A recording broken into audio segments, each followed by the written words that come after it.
Rudolf Steiner was ahead of his time during his time, and he's actually ahead of his time even in this time. He brought the best elements from the ancient traditions together and synthesized them in a scientific context. That's why his work is called spiritual science. The beauty of Dr. Rudolf Steiner is that he was not just a philosopher living in a world of ideas and just philosophizing. He brought all these ideas to practical human activity, whether it's agriculture, education, medicine, architecture. With Steiner, he always had the human being in the back of his mind when he was talking about economics, about medicine or whatever. Because most of the thinking now, we exclude the human being. It's about a system, and the human being should fit into the system. And that deeper principle, I think, is quite important.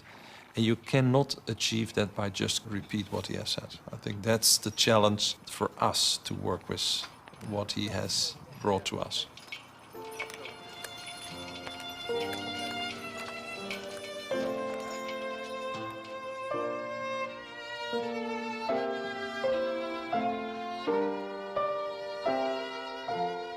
I think the challenge for me is to individualize what he has given. I think he didn't want us to follow him. He wanted us to follow ourselves. For me, meeting the work of Rudolf Steiner was like finding water in the desert, because I had searched and searched through many different spiritual paths. I think really Steiner is about love, but it's hard to get to that realization because of the so many thoughts. I think what's unique about Steiner's contribution is that, on the one hand, he fully recognized what conventional medicine was offering as a detailed knowledge of the physical body, but made it very clear and almost challenged doctors to think beyond the box and to be aware that the human being has life forces, has a soul, has a spiritual identity, and that all that is part of being human. And really all that is involved in the process of becoming ill and potentially can be mobilized in the healing process.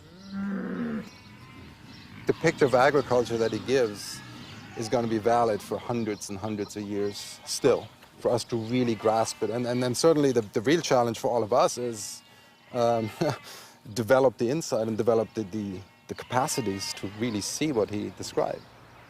But what I need to really know and believe is that I'm not alone in this garden working to grow all this. And that's for me is what's important. The beauty is right here.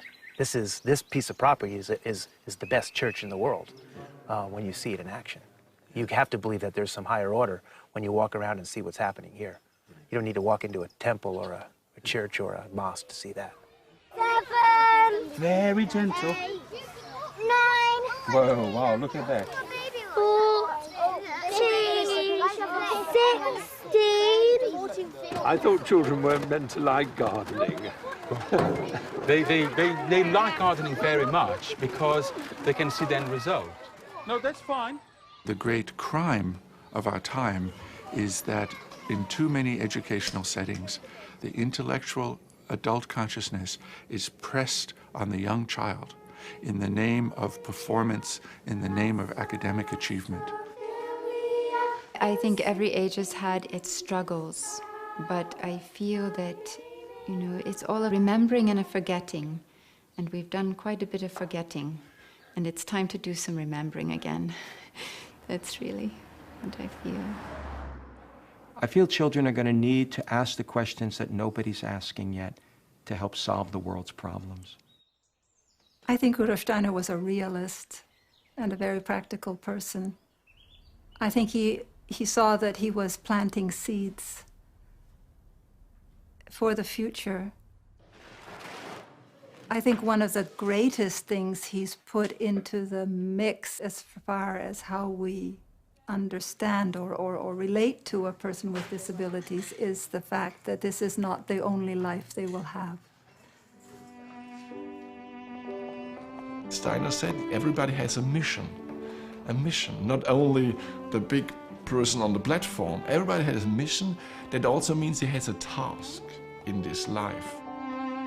So this kind of feeling for biographies as a period of time in which we come with task and we work for this task and we go with the results and bring the results in the future evolution of ourselves, but also of humanity.